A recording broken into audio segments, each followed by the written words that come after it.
altamente agradecido por la invitación. En estos días, hace como 2 días, estaba conversando con Juan José la razón de esta conferencia. Pues yo, Juan José, no sé si al final estoy dudando de la amistad, pues siempre me pone unas conferencias un poco complicadas en el sentido que la gente no se quiera fastidiar con esto. Pues, ¿cuándo se justifica el uso de troponinas de alta sensibilidad? En estos días tuve un paciente hace 48 horas ahí en la emergencia de la clínica que consultó. Es un paciente de origen chino que manejaba muy mal el idioma, de 47 años, un ingeniero de los que nos acompañan ahora en la Quinta República, y el paciente refería dolor torácico, solamente se tocaba aquí, suponíamos que tenía un dolor torácico importante. En el contexto de un fumador era importante descartar, por supuesto, síndrome coronario agudo. Como era difícil el interrogatorio, no teníamos ese elemento. El electrocardiograma, que es el otro elemento para hacer el diagnóstico de síndrome coronario agudo, era absolutamente normal. O sea, que nos quedaba un tercer elemento, que era la troponina. Afortunadamente, nosotros tenemos troponina convencional y tenemos troponina ultrasensible. En este momento, la que hay en la clínica es ultrasensible. Ellas varían de acuerdo a la disponibilidad. Pero esa troponina ultrasensible fue negativa al momento de la llegada. Teóricamente tenía como 2 horas del ingreso, y 3 horas después fue negativa, y eso nos permitió egresar a ese paciente con absoluta seguridad, y esa es la gran ventaja de este método. Que por otro lado, cuando se justifica siempre, porque es una orden mandatoria de las guías europeas de cardiología en el contexto de síndrome coronario agudo, no así en las americanas, porque de hecho en los Estados Unidos en este momento no están aprobadas las troponinas ultrasensibles o de alta sensibilidad, y se siguen usando las troponinas convencionales.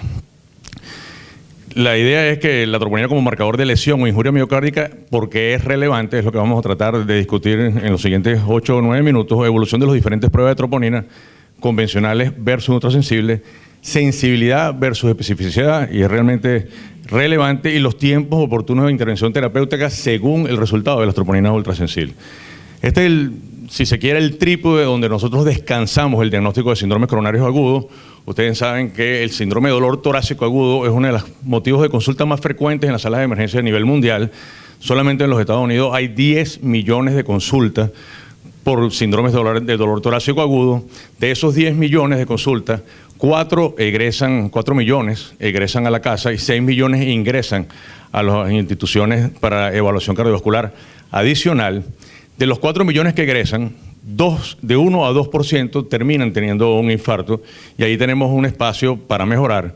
Y de los 6 millones que quedan aquí, hay un 50% que finalmente no tiene enfermedad coronaria, o sea que nada más trabajamos con el 50%, o sea que nos falta todavía especificidad y sensibilidad cuando decidimos el ingreso de un paciente. De ese 50%, algo así como el 23% son angina inestable, el otro 20% son infartos del miocardio sin elevación del ST, pero cuando tiene elevación del ST no tenemos duda ni tenemos que esperar ninguna troponina. Nadie se ponga a esperar por una troponina cuando tenga una elevación del ST, pero en este contexto, además, hay como un 6% que hacen muerte intrahospitalaria de esos 6 millones que ingresamos. Por lo que cualquier herramienta que nos permita hacer intervenciones precoces desde el punto de vista terapéutico es un elemento de ganancia importante. El promedio de estancia de un paciente para diagnosticar un síndrome coronario agudo dudoso, un síndrome de dolor torácico agudo como coronario, es alrededor de 6 a 8 horas. Y la pretensión es que con este tipo de tecnología de nueva generación nosotros podamos usar un promedio de 1 hora para decidir si un paciente ingresa o no ingresa. Hasta ahora las guías utilizan 3 horas, o sea, la cortaron de 6 a 3 horas, y hay propuestas recientes para disminuir incluso el periodo a 1 hora. ¿Qué usamos? Electrocardiograma. Si es negativo, la troponina está negativo, ese paciente puede egresar. Por supuesto, si tiene supradesnivel del ST, no hay ninguna duda, no hay que esperar otros biomarcadores, ese paciente debe ser intervenido. Y el grupo más grande, que es el grupo intermedio, el que no tiene modificaciones específicas del ST y tiene una troponina débilmente positiva, es el que nos ocupa en esta oportunidad. El otro elemento que utilizamos, por supuesto, es la clínica, y es el elemento base siempre. Estas drogas o esta medición ultrasensible de troponina solo tiene valor en el contexto clínico de los pacientes, porque una vez que nosotros estamos en la 5ª generación de troponinas de ultrasensible, nosotros somos capaces de diagnosticar con mucha precisión daño o injuria miocárdica, más no infarto del miocardio. El infarto del miocardio tiene que tener un contexto clínico específico, no es un elemento aislado o un diagnóstico aislado en relación con la troponina. La troponina, como ustedes saben, es una proteína estructural del cardiomiocito que en el contexto de injuria o de lesión se libera en el torrente sanguíneo y uno la puede percibir fácilmente en la sangre. Las troponinas convencionales necesitan una injuria mayor para ser detectadas, mientras que las troponinas ultrasensibles nos permiten hacer diagnósticos muy precoces con lesiones, entre comillas, de muchísimo menor dimensión. Esa es su gran fortaleza. La troponina tiene 3 moléculas, es una proteína trimolecular, tiene proteína I, proteína T y proteína C, y la sensibilidad o la variabilidad entre las diferentes pruebas está en relación con la sensibilidad con que uno identifica cada una de esas partes de la molécula y la reacción química para la identificación. Entonces ciertamente hay una variabilidad enorme, hay como 4 proteínas ultrasensibles muy bien estandarizadas a nivel mundial, cuyos valores normales son diferentes porque marcan diferentes segmentos de esta proteína trimolecular. ¿Qué sería una troponina ultrasensible útil o de alto valor? ¿Cuál sería un gran marcador ultrasensible de troponina? Bueno, lo primero es que sea muy preciso a muy bajas concentraciones de la liberación de la proteína en la sangre.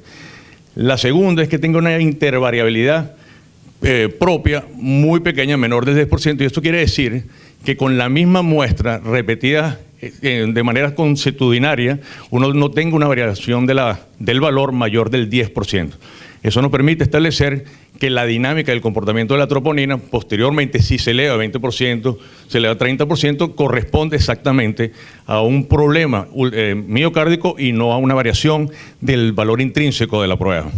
Y que además permita mediciones seriadas en el tiempo. Eso permite saber que estamos frente a una prueba de alto valor. Es de tan alto valor que cuando nosotros hacemos troponina ultrasensible, aún en población general, aparentemente sana, nosotros podemos detectar mediciones de troponina positivas. Lo que quiere decir que de alguna manera hay una filtración o hay una condición donde puede haber filtración crónica de troponina asociada a cardiopatías, a miocardiopatías infiltrativas. Por ejemplo, la amiloidosis tiene una condición donde tú liberas troponina permanentemente porque hay un daño miocárdico y un recambio permanente. La enfermedad arteriosclerótica coronaria no obstructiva crónica puede producir liberación de troponina. Por eso, el contexto clínico es relevante para decidir qué valor darle o no a esta molécula.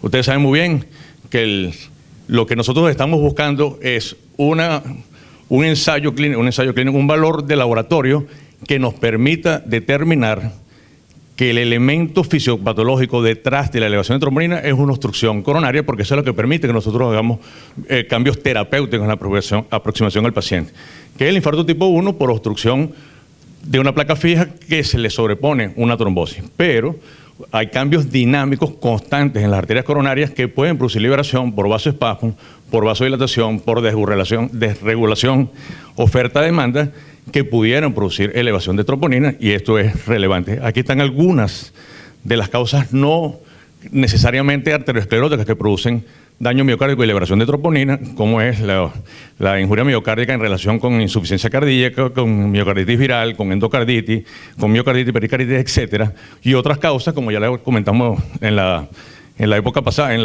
la sesión anterior, el embolismo pulmonar, la sepsis, la insuficiencia renal, etcétera, etcétera.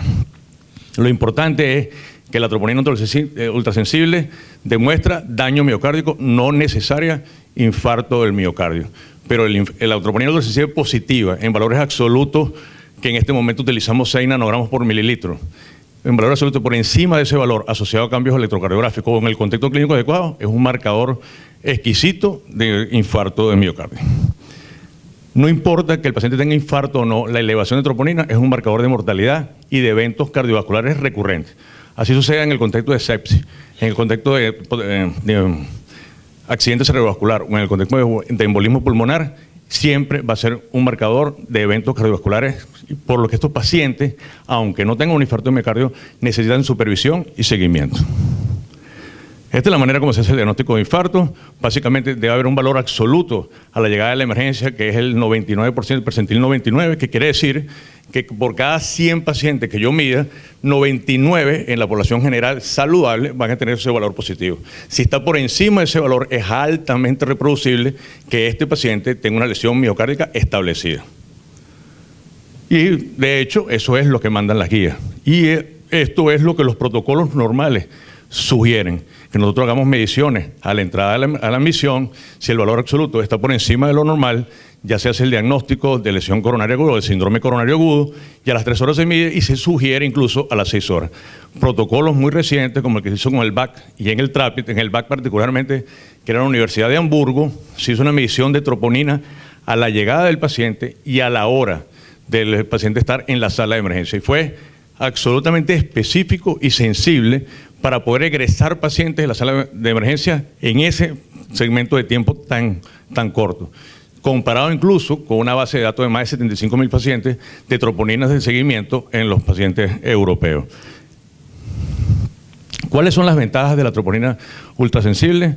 Diagnóstico preciso y temprano del síndrome coronario agudo, mejor evaluación de riesgo, porque todo el que tenga la troponina ultrasensible elevada tiene mayor riesgo de complicaciones, identificación precoz de pacientes para alta precoz de la emergencia, porque su valor predictivo negativo es más del 99.8%. Esos pacientes pueden egresar seguros de la sala de emergencia a 1 hora de las consultas. Desventaja de la troponina ultrasensible, menor especificidad, por supuesto, mayor número de emisiones, porque va a detectar, menor especificidad porque va a detectar liberación, como ya hablamos, no necesariamente específica de oclusión coronaria, mayor número de emisiones quizás, y mayor número de coronografía, que lo ha celebrado mucho Víctor cuando llegó la troponina ultrasensible. El hombre celebraba y dice, no, yo quiero más troponina ultrasensible. Le aumentaron como el 50% los diagnósticos coronarios, pero básicamente es una debilidad que está en el ambiente, de que si tenemos mucho más sensibilidad para diagnosticar, eventualmente vamos a hacer más procedimientos invasivos. Pero hay aparentemente una tendencia a disminución de la mortalidad desde la aparición de la troponina ultrasensible. Muchas gracias.